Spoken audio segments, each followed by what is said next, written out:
You're watching 1700 and we're live at Soundwave. I'm Sam and I'm here with Tom and David from Angels and Airwaves. Thanks for joining us. Hello there. Thank you for having us. Now, you've been doing the Soundwave tour. You've had a couple of stops. How's it been going? It's been going really good. It's quite a circus. There's 100-some bands out here, but we are doing our thing and having a lot of fun doing it. We just got here today, but we are slowly waking up. Our day is a little bit at a different time than most, but I have a feeling that it's going to be a great show, so I'm excited. Awesome. Now, for those of us playing at home, now you are, I guess, a group of very prolific musicians in your own right, each and every one of you. I guess we're going to go right back to the beginning. What are the origins of this project? How did you guys all come together? Well, David and I, we used to be in a band called Boxcar Racer together years ago, and we wanted to kind of continue that project kind of in a different way, in a more ambitious way.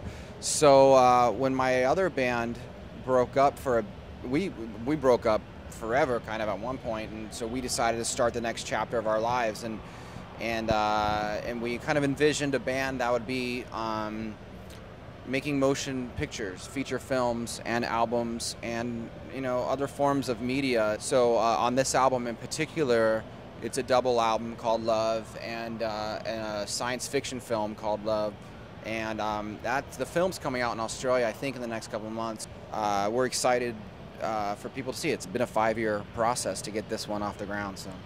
And now it's interesting that you say you've all had hands in different projects. Now, when it comes down to the songwriting, when you're in the shower and you're thinking of a song, how do you go, that fits for Angels and Airwaves or that fits for another project? Like, do you decipher that? Well, it's a super collaborative effort. When we're in the studio, we start out with lots of inspiration. A lot of times it's been films, it's been books, it's been trips that we would take together, and we grow things and evolve them very organically, so it's never making a decision that something needs to go here or there. It's about taking an idea and trying to reach a certain point, and for us, we'll clearly identify where we're trying to go, and then we'll create that path there throughout the year that we record the album. And our records are fairly large. I mean, each song will have over 100 tracks of instrumentation on it. So we definitely take a lot of time to grow one small idea into something bigger. Oh, wow.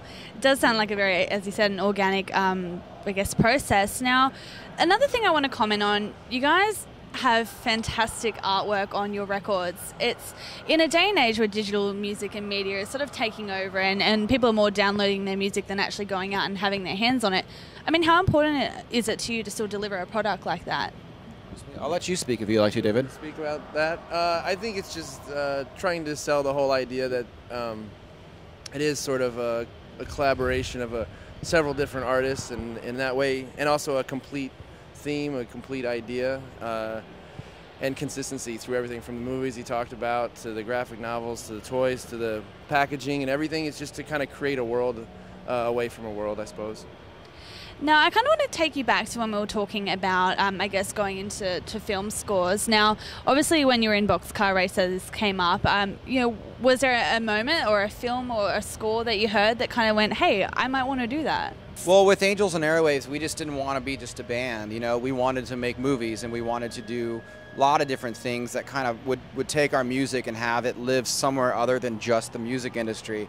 I think, you can always look back to bands like Pink Floyd that did The Wall, and you're kind of like, wow, that was really revolutionary, and that was massive. I wonder if there's something that we could do that's similar, that will give us a challenge to be better than what we would normally be. And that type of thinking was something that we started on day one of the band 7 years ago.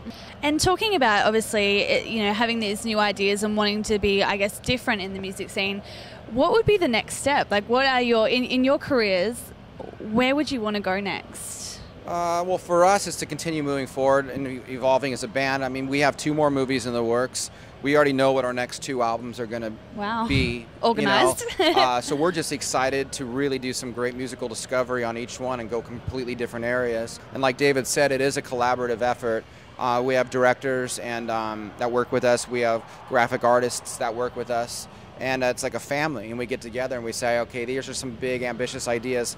how do we do this? Well, it's safe to say that you're definitely creating art that will, it's not just for now, it's lasting, it's tangible, it's very impressive, and thanks for giving it to us. You're watching 1700.